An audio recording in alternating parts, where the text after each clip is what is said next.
and get started and leave some time for our very special guest. It is an incredibly special week for ADP this week. On Monday, we had a fantastic women's leadership panel. Carrie's here and Lori's here. I don't see the provost, but she took part in that as well. It was very well attended, and we're absolutely thrilled. That's going to be a thing every single year for Women's History Month. Yesterday, I hope all of you, if not at least some of you, were able to see our guests from the National ADP and from the University of Denver, who came and spoke to us about Fort Hays's place in what she called the social movement of regional colleges and universities, and gave us some wonderful ways and data for telling the story of who we are and what we do. And that week for us is being capped off in a very special way by the guests that I'm going to introduce to you here. And it's, you know, it's kind of a reunion day, because the guest that we had yesterday who's here with us is Dr. Cecilia Orphan, who I believe was the first executive director of the second. I think I've been the longest serving. Yeah, so Cecilia was who was there when Curt and I first began to work with ADP. And so my work with ADP, with people like Cecilia and with Curt and Christie, has really been a life changer for me.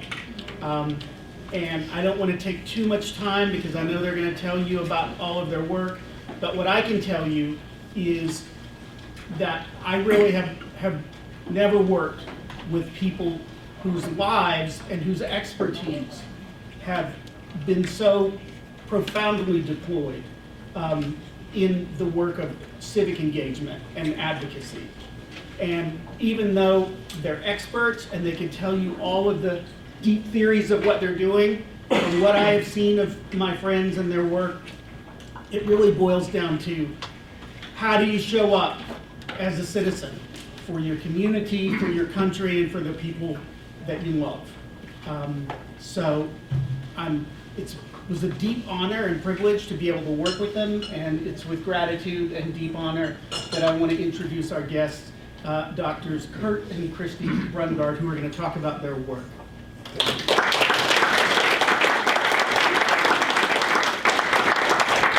Thank you, Daryl, and I want to thank Dr. Yen and ADP for inviting us. Yeah, do we need a microphone? Maybe if I stand. Can you hear me? Mm-hmm. Do I need the microphone? Oh, okay. It's a great honor to be here and to be asked to come back to your university and share things. A little bit about us today. We're been retired from here 7 years, and I highly recommend it. I finally found a job I'm good at. I'm just going to throw out, since this is being recorded, you might want to use the mic just because the recording will be better. Will that be? I think we're fine. Okay. Oh, Thanks, Sheriff. Okay. I appreciate it. What we really endorse retirement. I spend most of my time, I'm one of those weird old men that walks around the neighborhood a lot. I do that. I go to tiki bars in the afternoon. I listen to live music. And I'm really good at those things. Take great pride in it. Christie, on the other hand, plays pickleball, mahjong, bunco, dominoes, and she's a world champion of all those things. And when I left higher education, which was 7 years ago, I donated all but 11 of my books in my library to the local library. I threw every lecture note away from 33 years. I kept 11 books. Half the books I even published I didn't keep. I truly left higher education and said, it was a great gig, I loved it, I'm done with it, let's move on. And then George Floyd's death happened, and people started reaching out. And Daryl helped me write an article. So when we were asked to come back and talk about our previous life, Christie had a notebook and we started going through it, and I thought, holy shit. I know, that's what I said. I listened to her just like the old days. Not at all. And I couldn't believe all the stuff we had actually done. And no wonder we retired early and were exhausted. But it's great to see so many familiar faces. And I remember Cecilia, K Street in DC, and you were you were an intern and young and eager to learn. And wow, so to see many students of mine now, professors, so it's great. Let's talk about, on your description, it mentions that Curt and Christie were the architects of modern day civic engagement at Fort Hays State. Well, that's really not true. If you want to go. This is the man's the architect, that was Dr. Larry Gould. Now, before Larry, there had been a number of departments and individual faculty members for decades doing civic engagement work. But it was pockets in different locations on campus. It was Dr. Gould. Let me tell you my history of Dr. Gould. Back in, oh my gosh, the 1980s, I was his GA. Sorry, I worked for him. Then later, as a faculty member, I worked for him again. As a department chair, I worked for him again. As the boss professor and director of the Center for Civic Leadership, I worked for him. So most of my life, he's been my supervisor and the driving force of civic engagement at Fort Hays State. While he may be the architect, and Paul Faber is another good example. Actually, the Docking Institute, before it was called the Institute of Public Affairs, it did community. I separate community engagement, that's primarily what they did. And other departments are doing community engagement. But like I said, it wasn't an organized effort. And then, let's go to the next slide. If Larry was the architect, I think we're better described as construction workers. He built a good foundation, and then we started putting up the walls, the roof, and along with many of you in this room. And one of the first things that happened in my career is we developed a leadership studies program, despite many on the campus, like, what the hell is that? And said it in other words, on campus. And we developed that in 1993. But something different happened in 1996. The number of faculty members that were teaching the classes, we all got together and said, you know, we didn't know what we were doing in 1993 when we created this program. We have a better idea now. Let's create something new and different. So without people really knowing about it, this hidden group of faculty members created a new program within a program that already existed. And in 1996, people like Paul Faber, myself, Ron Moore from the College of Education, and a handful of others recreated leadership studies. And it had three parts, very simple. We call it the what, how, and why of leadership. What is leadership? We have coursework on that. How do you do leadership? We have coursework on that. And here's the difference. We asked, why do leadership? And the why was about community work, community change, and civic engagement. And that why part is what changed leadership studies. And we created coursework on the what, how, and why of leadership within an existing structure. One day, I'll never forget it, I'm driving back from Great Bend, Kansas, my graduate assistant next to me in a university car, and we brainstormed the idea that later became Leadership 310, where we actually use students in the community to address community issues. And we were throwing ideas back and forth, and she filled up a notebook in less than 50 minutes. That was the course, Leadership 310. It's pretty much still the same as it was in those notebooks in 1996. And so we became, our department became very civically engaged in promoting community change and getting students' involvement in that change process in communities. Then in 2000, we started, actually with Larry's push, we created the Center for Civic Leadership. And what was different about the Center for Civic Leadership, it wasn't just one department. Here we asked all university departments and co-curricular programs to join us in this full movement of getting people civically involved. And so that was created in 2000, and where we really looked at educating for civic engagement, teaching the skills of civic engagement, the values, and putting students and faculty members to work in the community. So that, a number of programs were developed. We had a youth leadership program that was statewide. Many of you probably remember that. Service learning, I see Cheryl here, was one of the early founders of that too. Service learning, where faculty members from across disciplines were integrating service learning components within their academic classwork. Christie and another student created Tigers in Service. And then Larry came to see us one day and said, I've been in DC, and we thought, oh boy, here we go. And what crazy ideas. We talked about George Mahaffey and this thing called American Democracy Project. And we were one of the first schools to get involved in that. But all these programs were about engaging the full campus in doing so. Is it your turn now? It's my turn now. Okay. All right, I'll go take a nap. No, he'll interrupt me, it's what we do. It was still your turn. Oh. As many of my former students know, I can't just talk and not walk, so I'll be wandering around. Actually, there's a couple students that worked in the Center for Civic Leadership. I see Katie, I see Alex, Justin, Brett, Seth, who am I missing that also worked in the Center for Civic Leadership at one point? And Jackie, raise your hand, because without Jackie, the Center for Civic Leadership would fall apart many, many times. The reason the center lasted as long as it did is because of Jackie. She held it all together.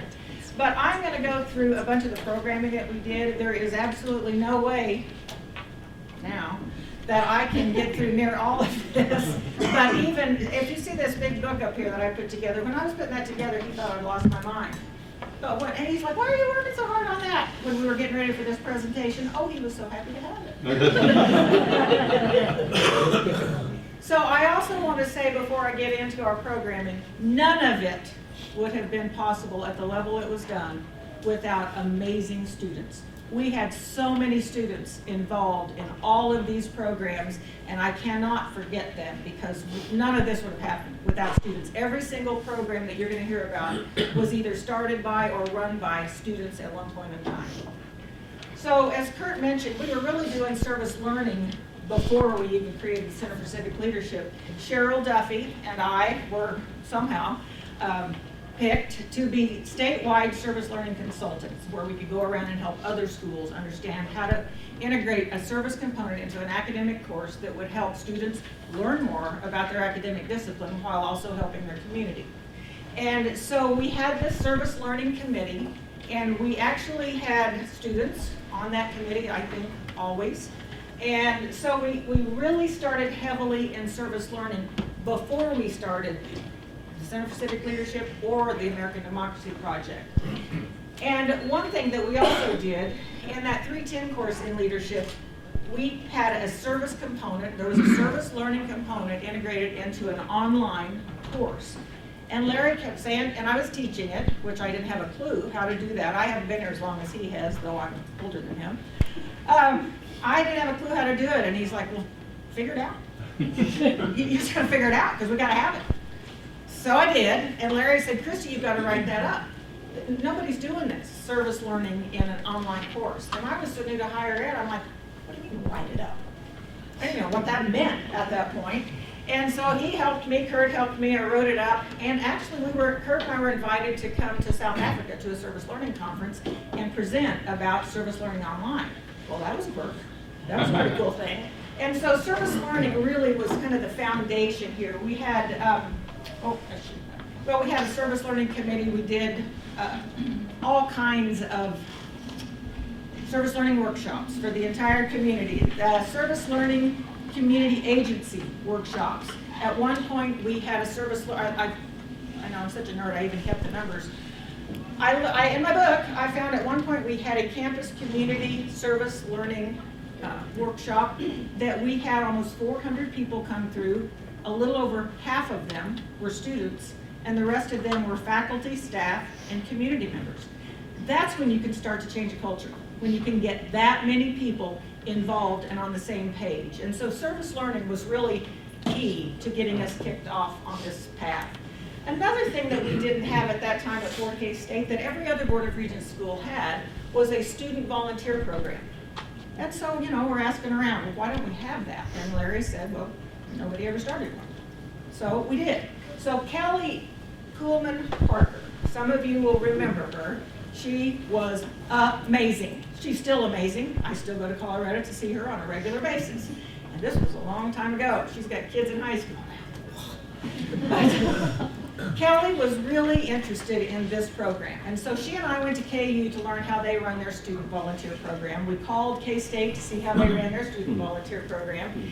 And Kelly ended up running our student service volunteer program called Tigers in Service. And Tigers in Service, I can't even begin to tell you all the many, many things that they did. I know I see a number of people in here that were involved in Tigers in Service, but I know in 1 year, I think it was our second year of Tigers in Service, 1,400 Fort Hays State University students had been involved in service projects in this community.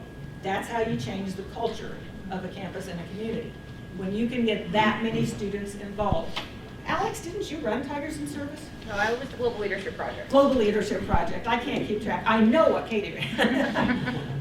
But Tigers in Service was amazing. Did amazing things. Everything else. We actually, Kelly and I came back from KU, told Curt everything that we had learned. We sat and visited about it. Curt, Kelly, Larry, and I then went to visit with student government. Student government was on board, and Tigers in Service, that's how it was actually first born. And so that was a program that lasted as long as the center was there. Then Larry came to us one day and said, "You heard about this new thing called the American Democracy Project?" "Nope, never heard that." He said, "Well, you're fixing to. How would you like to run it, Christie?" I'm like, "I don't even know what it is." He said, "Well, I'm going to help you learn." So first he had me read a book, I'm sure many of you have heard of at least, by Robert Putnam called Bowling Alone. It's all about how over time we as communities have forgotten about getting together and creating stronger social capital in our communities. And then he had me read a book called Educating Citizens by Tom Ehrlich. And it was so eye-opening for me. It was such a great book. And so we created a vision team. We just pretty much asked campus, faculty, students, staff, doesn't matter who would like to be in this new project. And we started with a vision team of 45 people that were on the team. 14 of them initially were students. I always loved that part. They didn't all make it through to the end. Some of them graduated, you know how that happens. But we had a number of students involved in the American Democracy Project when we first started and all the way through. But when we very first started, it was about service learning in the classrooms because we were already doing that. The General Education Committee, we visited with them to see if they would be interested in doing a course review of all the courses at Fort Hays State and where could we embed civic work in those courses. So they did that. At that point, we didn't have a readership program, but by then Larry had already sent us to a national ADP conference, and I knew a lot of schools around the country had a readership program, so that became one of our goals, to get a readership program. You might tell us the New York Times leadership. Well, not yet. I'm coming to that. Told you to interrupt. Volunteerism, we had that going already, Tigers in Service. Speakers and forums, that had been being done already, of course, on our campus, but not in a very intentional way to try to help everybody understand the umbrella of all this work. And voter registration and education. Those were the first goals of the American Democracy Project here at Fort Hays State University.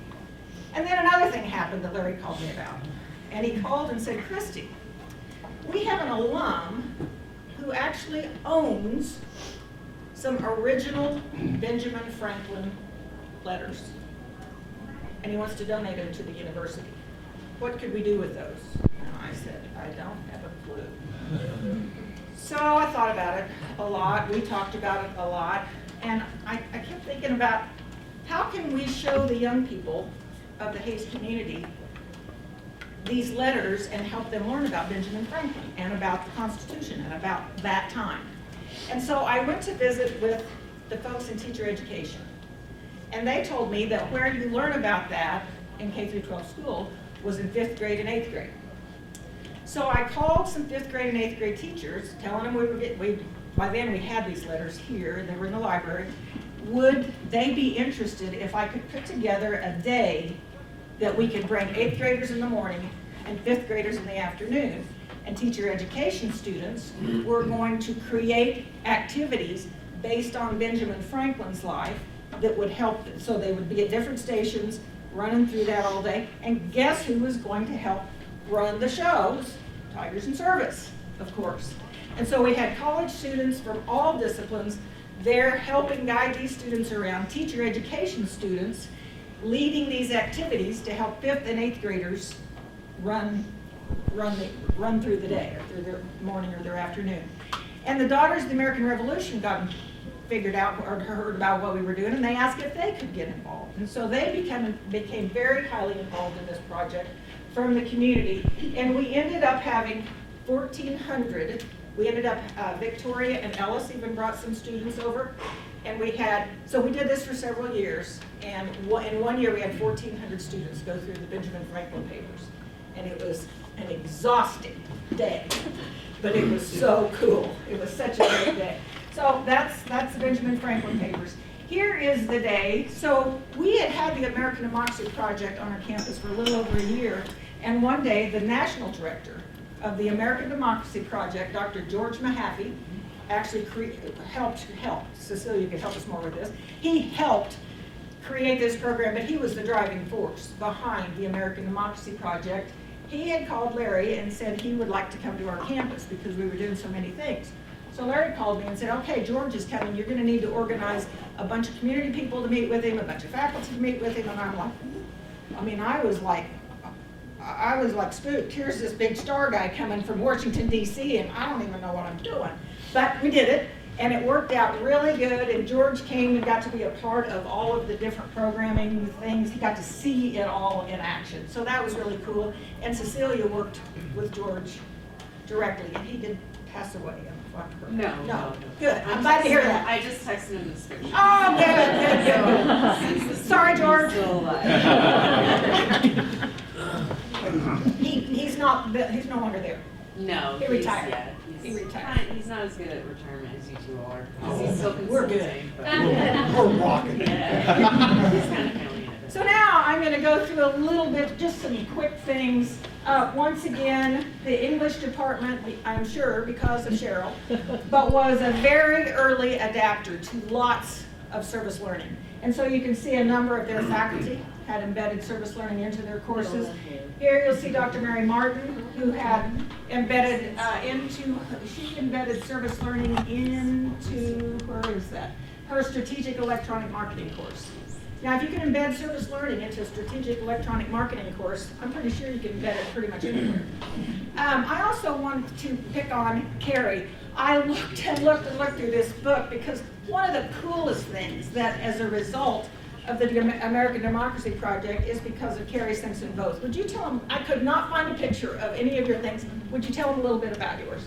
We just finished the 18th year of this, the American Democracy Project and History of Graphic Design poster competition and exhibition, where students bring together their design talents with historical design styles and create 5 posters on topics of civic engagement, which could be about voting, any sort of political conversation, social issue, world issue, all of that. And this is a really important time for them to find their voice.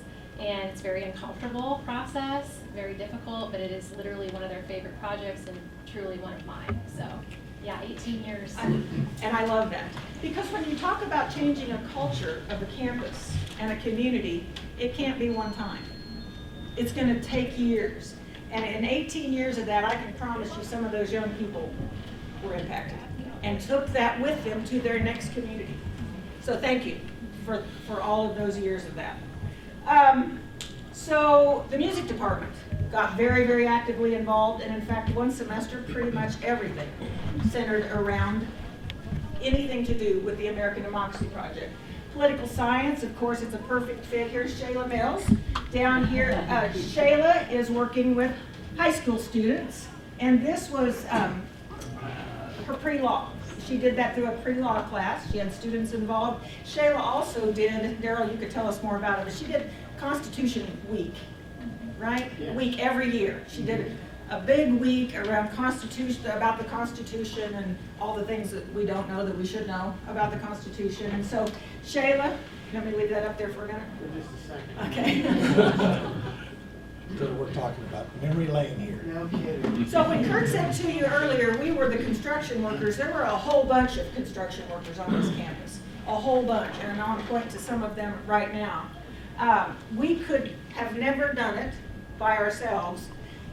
And in fact, it should not be done by just two people. If you're gonna change a culture, everyone needs to get involved. And so we had so much of that going on. The Kansas governor was so impressed with all the things that we were doing at Fort Hays State University. It was a pretty easy ask when I called her office to see if she would be interested. I was like, yeah, who knows? They called back immediately and said she loves the things that you're doing, she'll be there. And so here she was. One of the things, Kelly Coolman Parker created most of the graphics. She's amazing at that, but she also ran a bunch of our voter registration education programming. Get out the vote. I don't know if she's quoted in there or not, but she should have been. If she wasn't, you can see a number of the different things. Here's Brent, right here. Brent Gertson, I just had to have that in there. Jill and Mike. Yeah, and Jill, yep, it is. Sure enough, here's the provost. I didn't even know. Oh, here's Brent and here's Mike. Here's Brent, Jill, Mike. Look like babies. They're babies. That's why I didn't put any pictures of us. Kids voting, that was a really cool thing. Tigers in Service got very involved with that. It was Robert Moran that was basically running this kids voting program this year. Robert Moran is the wife of Senator Jerry Moran. They lived in Hays at that time. And Robert called Kelly at Tigers in Service and asked if Tigers in Service could come up with some volunteers to help come run this kids voting thing. And would you believe, approximately 1,200 K through 12 students in Hays, Kansas went to vote with their parents that day. And Tigers in Service was there to help them through the process while their parents were actually voting. So that was a really cool thing. Times talk. I want to talk now a little bit more about the readership program, and I know I'm running out of time. So Larry had sent Curt and I to a National American Democracy Project conference early on. And I was hearing about this readership program thing that everybody had on, or not, some people had on their campus. And so I asked a lot of questions about that, and they're like, well, yeah, now, before I start into this, and you're all gonna be thinking, well, that's stupid, why didn't they just go online? Well, this would have been in 2003 or 4. I know this is hard for you to believe, but that antique social media platform called Facebook wasn't even a thing yet. So you can imagine that neither was the online newspaper thing a thing. So at that time, we were trying to get physical, actual newspapers delivered here to our campus. So I asked the folks at the New York Times what that would take, and they said, well, we've never delivered them west of Manhattan, Kansas. And I said, well, what would it take to make that happen? And they said, money.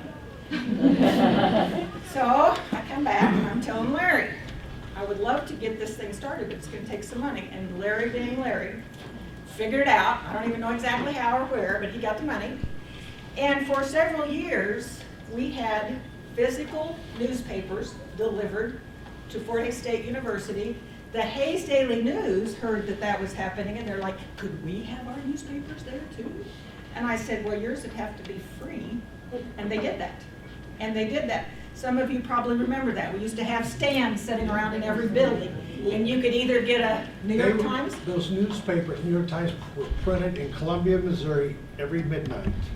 And then they were put into one van that drove to Hays and dropped them off and went back. And that driver did that every day. And when we were first starting this, before, when Larry and I were first talking about it, I said, I feel like we should see what other newspapers would be available for this first. And so I called all around, and the only other national newspaper that delivered to college campuses was USA Today. And so I sent out a poll and asked all faculty, some of you may remember this, we only have 2 options for a national newspaper on our campus every day. It's the New York Times or the USA Today. Which would you use in your classes more? And it was hands down the New York Times. So that's why we we had the New York Times. That's why we have a relationship with the New York Times. And they were unbelievable for us. They were so excited when we started. It was actually Dr. Faber and Dr. Paul Faber and Dr. Chapman Rackaway. They came up with this idea of doing Times Talks. And we were the first, Cecilia, correct me if I'm wrong about this, were we the first in the country to do Times Talks that were actually called? I'll ask George and he'll be right back to you. Okay. I'm not sure, there were a handful. Okay. But you were definitely a founding ADP campus, shaped a lot of the national work. And so if there's time for audience comment, I can talk about the influence Fort Hays State had nationally. Okay, all right, and I'm definitely running out of time. Anyway, Times Talk, of course, started then, still happens today. I wanted to show you in 1 year, 2005, 2006, these are all the different people that presented at Times Talk. I don't know if you can read that, but there were 18 students did Times Talks. The president, the provost, the assistant provost, I mean, a whole bunch of faculty and staff, and then all these different departments, all presented in 1 year of Times Talk. So we got great cross-section across every department, most departments on this campus. Civic Engagement Week, this is just something that we did, I think it was every April, and it was just like jam-packed of all kinds of different civic engagement programs. We would put this in the Hays Daily News. We had people from the community writing. We would have a letter 1 day a week, an opinion piece from somebody, whether it was community, whether it was faculty, a student, whatever, about civic involvement. This is the Kansas Youth Leadership Program that Curt mentioned earlier. I had actually started these Kansas Youth Leadership Camps even before we had started the American Democracy Project. But once we were so embedded in the American Democracy Project, we embedded a much heavier component of civic education in the Kansas Youth Leadership Academy work. And we started out it was a residential camp. It started with just high school students, came to campus for, I don't remember, 3 or 4 days. And then we had middle school parents calling us, asking wouldn't we do some middle school camps. I think Sherry probably remembers all of this. And there was 1 year, we started out, we probably have 160 to 200 high schoolers and probably about that many middle schoolers. And then before long, there was 1 year that I found the data on, and we had impacted 2,000, we had 2,000 campers, not all residential. Over the years, we started going to them. But 1 year, we had 2,000 campers, and every one of them was, I wanted to read something, was involved in some sort of civic project. And I found this quote from one of the campers that I thought was so cool that I think all of us probably need to remember. This was from a girl she was a junior at Bishop Seabury Academy in Lawrence. She said, I think all teenagers need to experience this camp. We learn to be actual citizens of a community and the world instead of just consuming materialistic teens. We need to be aware of our potential, and this camp can do that for all teenagers. And once I read that in the last few days, I always loved Kansas Youth Leadership Academy, but when I read that, I loved it even more. And so that, as you can imagine, was quite time consuming. Jackie, I'm sure, can tell you horror stories about all of that. And then in 2002, I felt like our department curriculum was missing a piece. And that was, there was nothing about women and leadership in our department. And I had been in business prior to coming to the university, and I knew that, say, like if you looked at the Fortune 500, I looked at one stat, it was in 2010 even. In the Fortune 500, half of the employees were female, 15% of the board seats were female, 3% of the CEOs were female. And that was unacceptable to me. And so we created a program called the Women's Leadership Project. And it really focused on educating, inspiring, and empowering women. And then my daughter was murdered by her ex-boyfriend, as many of you know. And that added a whole different component to the Women's Leadership Project. And we, actually I should say, this young woman in the center, Erin Fraunfelter, was her maiden name, married another Fort Hays State grad. She found a program in Virginia called the Red Flag Campaign. And it's all about prevention education.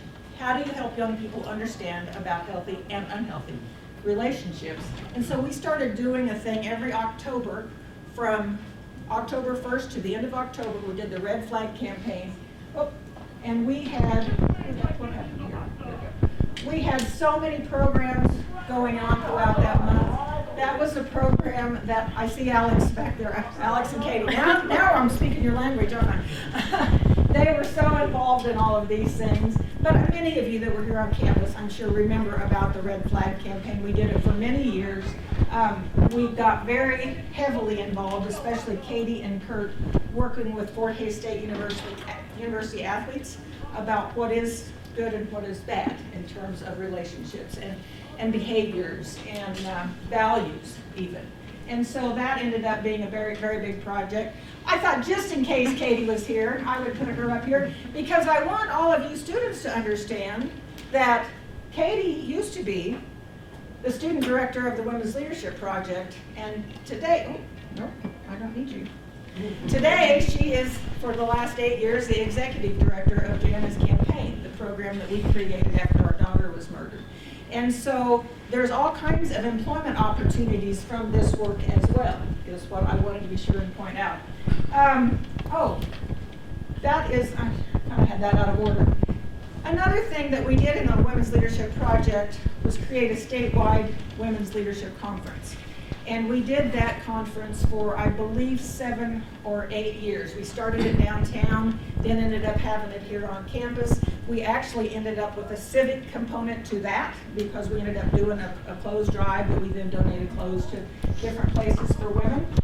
Okay, about as fast as I can. You did a great job. I just wanted to share this. We brought Diane Nash to campus one time. I don't know if you know who Diane Nash is, or I think she's still alive, last I heard. Diane Nash was one of the women who led the civil rights movement in Nashville in the early 1960s, the sit-ins at the lunch counters. She was one. I had one of my students that was so moved by reading about Diane in one of our textbooks. She kept saying, well, Diane Nash is the same age as me. She kept saying, and look what I'm doing with my life at 22. Look what she was doing at 22. And she just couldn't sleep at night, she told me. So one day after class, she came up. A couple days later, she was, I found out Diane Nash is still alive, and she lives in Chicago. And I said, awesome. And she goes, and she speaks on campuses. And I said, let's bring her. And she goes, really? I said, how much? And she goes, I'll find out. And because of that student, Diane Nash spent quite a bit of time here at Fort Hays State. So just gives you an idea, when you create a culture, even among students, neat things can happen. We're running out of time, but I want to get to this. There's 2 things I think we should do different. Could have done differently, and probably still can, not me, but others. Because you're retired. Yeah.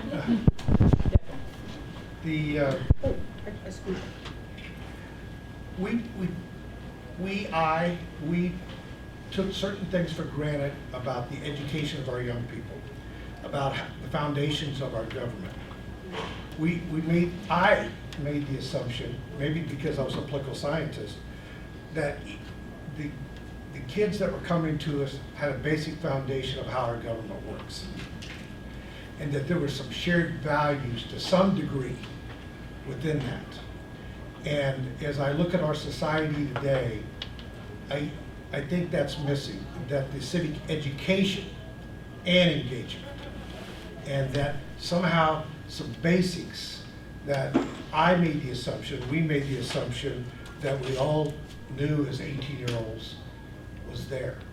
And I'm stunned today in the general public how many people think this or that, that's so counter to how our government works, and they don't know that. They had no idea, didn't realize. And I think that's the one thing, the civic education part of civic engagement should be stronger. And I think with that, we should bring us Lori. We'll talk about Lori. Oh, hi, Lori. Oh, Lori's the new replacement in my position, and that the civic education, some of the basic things we made the assumption on probably isn't universal as we thought it was, and that is important. The second thing is we need to take a deeper dive in civic engagement. Let me explain what I mean. And it all started on K Street in Georgetown. I was working on a project called 7 Revolutions, and there was, in the evenings, I would go to a bar called Mr. Smith's in Georgetown, and I would sit there and have a cold one after a long day of 7 Revolutions. And I one day sat next to a guy from Switzerland, young kid, I called him a young kid, professional, he was an engineer from Switzerland. And we were talking, what do you do, what do I do, you know, that kind of thing. And it was a nice conversation.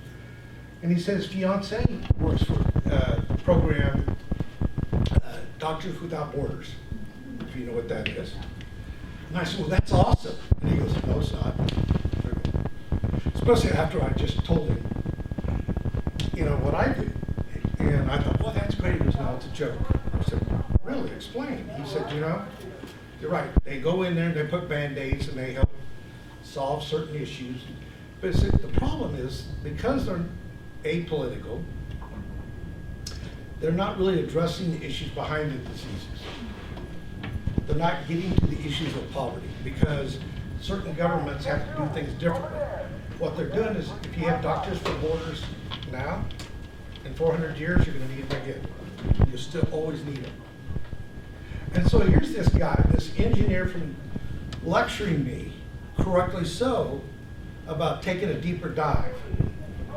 And then a few days later, I'm talking to a friend of mine, Chris Bernard from University of Colorado, that talks about what a joke their volunteer program is. And I said, what do you mean? She goes, well, our kids drive their Mercedes to the food kitchen, leave their sorority houses, go to the food kitchen, work for their hour and a half, 2 hours, get back in their cars and drive, and they feel really good about themselves. Did they serve their community? Yes, they did. They feel really good about it. And you know what? In 100 years, sorority girls, fraternity guys are going to still need to go to the soup kitchen. We need to find out the reason why we have a soup kitchen. What are the political, social, and economic conditions that need to be altered to address poverty in Boulder, Colorado? Now we're getting to the heart of issues. We're getting into the tough work of political, social work, where it takes a lot. You can't do it in a semester, right? It's easy to, hand out soup, but to try to change a whole culture within a community and a state and a society, it's going to take a lot more. It's going to take a different level of work. And so the engineer, Mr. Smith, convinced me that Tigers and Service is great, but that's just a short-term solution to a real problem. And that I challenge you, Lori, and others, let's look for deep work, important work that makes a long-term impact. With that, we're done, and we'll be glad to Chris will be glad to answer any questions.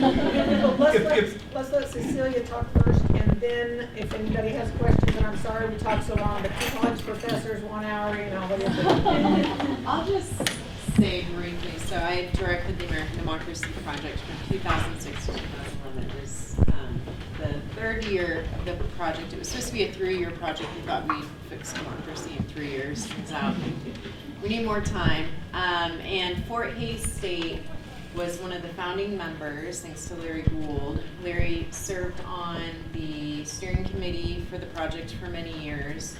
I know we had, I don't remember which person at Fort Hays, but a faculty member or staff member also served on our steering committee.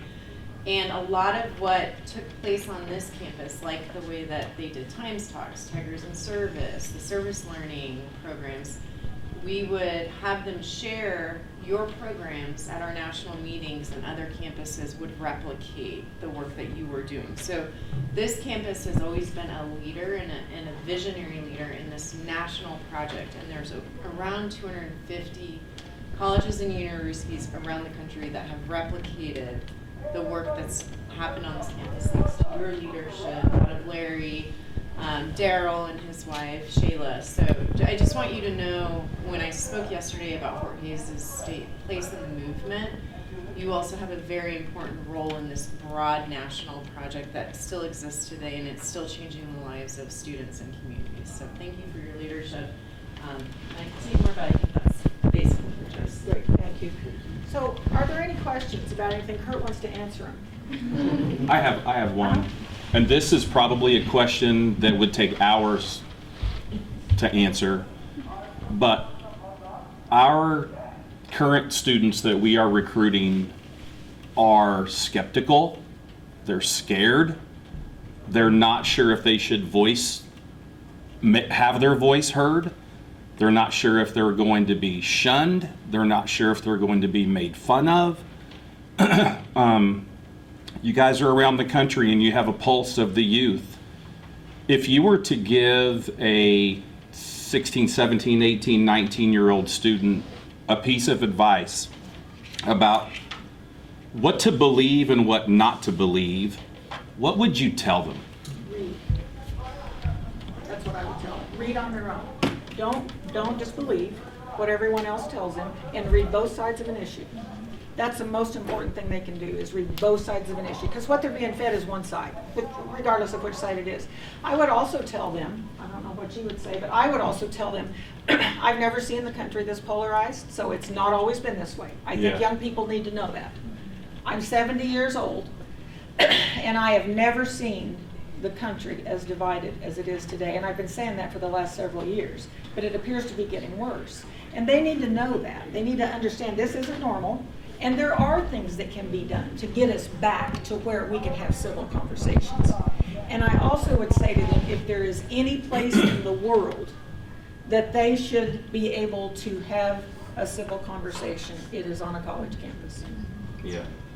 Back to fundamentals of our system and how it works. What's lacking is our whole system is based on the idea of compromise. Our founding father created a system that different views would come together and there would eventually be compromise, and it would usually run down the middle, or well, nobody got their full Everything they want. exactly. And what's happened is compromise is a negative word in politics now. You know, our founding fathers had tremendous disagreements.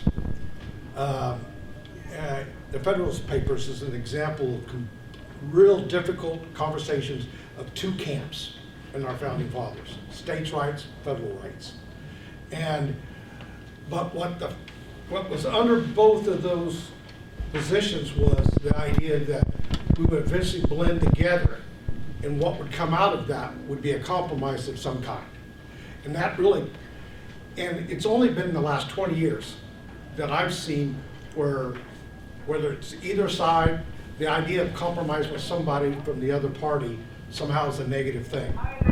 And growing up as a political science student, master's, all my work in poli-sci, never remember seeing that until, as later an adult, started to see, well, somehow that whole system's based, the Constitution and how it was set up was all based on compromise, how it blends together. And how do we get back to, and I think Christie's right, if you can't do it on a college campus, where can you do it? And I would add to that, some of you remember when we used to have a union director named Bill Smriga, and Bill understood a lot about the history of student unions on college campuses. And so he came to me one day with the American Democracy Project and said, I think you and I ought to do a presentation at a conference about the importance of student unions, because student unions are supposed to be the place where everyone can come together and disagree respectfully. And he had a ton of data about that. So we did that. We did do a presentation.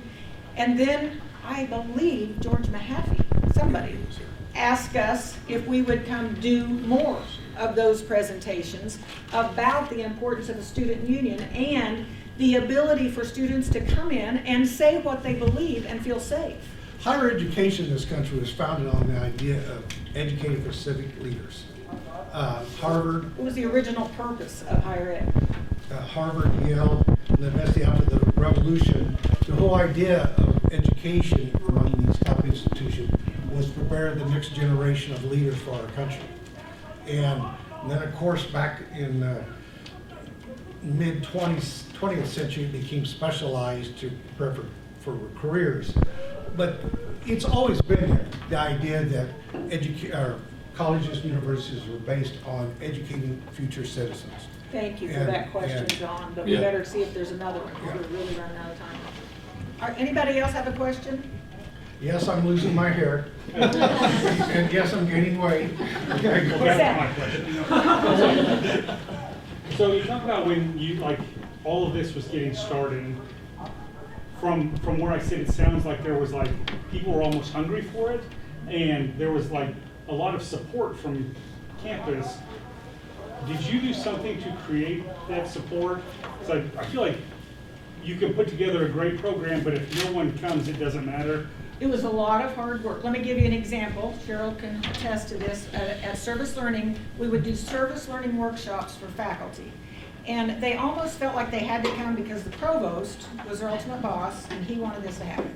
And so they would come, and the first one or two, I don't know, we hadn't thought about doing this, and finally it dawned on us, we should take sample syllabi that we got from many of them from ASCU, from the American Democracy Project. We took sample syllabi, poor Kelly Coolman Parker and I would love these big things of syllabi that we had found for every department on this campus. There was a way for every single department on this campus to integrate service learning into their courses. But it was hard to figure out for those folks, it was hard for them to think, how can that work? So we would take those sample syllabi. Oh, really? So you're here from teacher education. Let me give you 10 ideas about things that you could do in your coursework. Oh, you're here from physics. Oh, yeah, that's harder. Let me give you 2 ideas about what you could. Hi, Dawn. I didn't even notice you back there. Dawn also helped us in the Center for Civic Leadership. Let me give you some ideas about how you could integrate service learning. So it wasn't easy. No, absolutely it wasn't easy. But what started happening then, I thought, so I wasn't smart enough to know how to put this like newsletter together that I was showing you all these pages out of, but students were, probably you. So I would funnel them the information, and I would say at service learning meetings, who else is doing this? Oh, Carrie Simpson. Oh my gosh, the thing she's doing. Guess who gets the spotlight in the next ADP newsletter? Carrie Simpson vote, or whoever it was. And then other faculty started going, oh, well, I could probably do that too. And so it was not easy, no, but it was persistence. And so we just kept doing it over and over. I think there's one other thing. I think most people, most of us on this planet, believe it's important to serve others in some capacity, whether it's your neighbor that just got out of the hospital, or I think most of us, not all, but most of us generally. And when you hear something that kind of fits that mold, it takes you back to your early years, takes you back to your lectures from your grandmother sometimes or whatever. I think overall, most people generally care for others other than themselves. And I think that someone, when they have an opportunity that they haven't had in a while to do something for the greater good, I think most people kind of like that stuff. And I also I think hope so, anyway. it fed on itself. I think Yeah. a lot of, because we had so many people involved from so many places, it ended up just kind of feeding on itself, I think, over time. I just heard from a police woman who was up in New York. She said Fort Hays State was the first time to talk, and hundreds of campuses replicated it. That's what I thought, so, but I wasn't positive, so. I've got in the second class of leadership studies that were taught. Oh my gosh. And we went to the class and we're like, this is, it was more about theory and things like that. And so we're like, oh, this is, like, we can take this class and we can focus on other classes. This is not that, because it was not that hard. And then we came back the next semester and they're like, we want you to do these big projects. And we're all like, I just took like 300 level classes, and I was like, oh my gosh. but it was great, and we just dove in and we did it. Well, and our service learning is like on steroids, because it's all semester long. Most classes of service learning are not on steroids. Most I of them like to have say on gummies, but Are there other questions? I know we're out of time, but I mean, we can stay. I know I many. comment. Huh? The Red Flag campaign is still going in different Good. iterations, and S4U has been partnering with Options to do that for the past 5 years, I think, and we're doing it this April. So. Good, good. That's great. Thank you. But I'm really glad it's still going. So thank you for letting me know that. What else? Anybody? I know we need to quit. So I want to share that Candace said the New York Times just emailed me. She wants to do a case study with this. Wants Okay, to do I what? just texted her. Oh, yeah. I was emailing her this morning too. I'm not doing it. So she emailed back and she wants to have the case study. Now, this is our work for the year. This is it, we'll see you in a decade. Well, You're coming to us. We live in Florida now, so. oh darn. Thank you all very much.